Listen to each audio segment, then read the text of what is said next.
Hey, and welcome back to yet another episode of AI in 5. Joining me today is Victor Villafane, and Victor is the Director for Artificial Intelligence for Kubrick, and he joins me from Mexico to talk about the state of AI in Latin America. Hi, Victor. Welcome to AI in 5. Thanks for joining. Thanks to you for your invitation. Also, thank you for doing this at 11:30 p.m. your time. That's a crazy time. But hey, AI goes 24 hours a day. You're Yes, based in Mexico. You're based in Mexico, and so you really understand the Latin American scene. And I'd love to get an idea from you on what you're seeing around the AI industry and how it's being used in the Latin America area.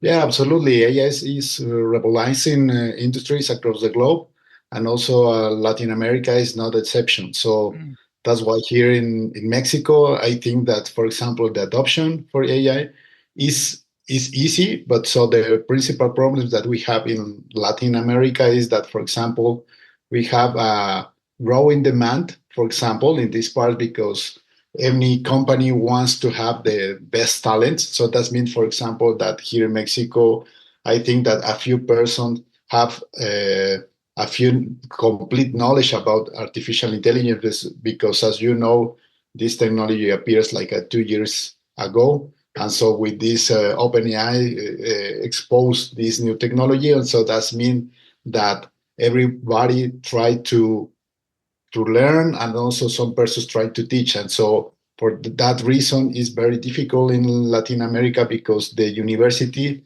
was not ready with this topic, and also the teacher is not ready. We don't have programs, we don't have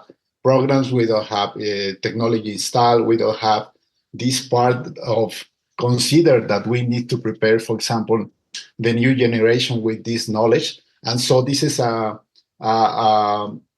huge problem that this moment I think considered for Latin America is as so big. So let's change gears a bit. I understand that there isn't any AI legislation in countries across LATAM, as far as I'm aware. You might know differently. But are there at least guidelines, guardrails that the government's asking people to work within? Or is it still just you can do whatever you like?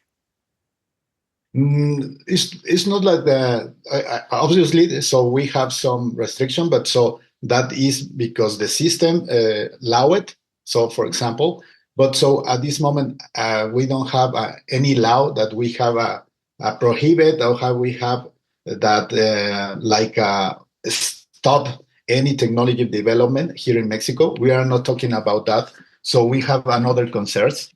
So like our learning, so adapt this technology.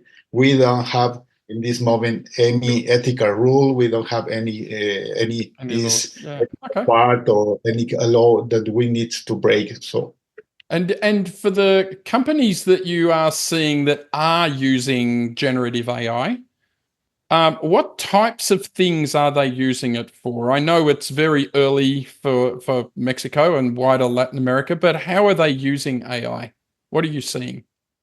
at this moment, I think that this is like a normal life. That we are trying to adapt these new tools. For example, that so any question that we have, we trying to find it in with artificial intelligence. So I think that the CEO search, like a Google or something like that, this platform, we trying to forget it at this moment, and so we try to adapt that one. But so I think in the big companies, they try to adapt. For example, I think the chatbot, the first one is to offer, for example, chatbots with artificial intelligence in order to be better customer experience. In that Yep. one, this I think that this is the principal focus at this moment, and Okay. also absolutely for selling more stuff. So in any Yep. market, so that means that always, as you see, the money is the king, and so that means that we try to adapt the artificial intelligence in sales. Okay. All right. Look, we're right at 5 minutes. Thank you so much. I like to ask everybody that comes on the show the same question, and that is, what would be your best tip, your best advice for somebody just starting their AI journey? I think that they need to know the basis because this is too fast. And so when they try to learn this part or to adapt the artificial intelligence, you need to have a solid basis because if in the future you only will use it that one, but you will not understand that. So that's mean my first tip is that you need to understand the basis. So what is the token, how you can use interface, how you can adapt an API with artificial intelligence. So only prompt engineer, because as you know, everybody try to ask everything, but so also prompt engineer is very important in this part. And also that you need to work with different LLMs, not only with ChatGPT, you need to understand all the market and so all the benefits for that one. Well, thank you so much. This has been a great AI in 5. Appreciate you joining. Thank you to you, Simon.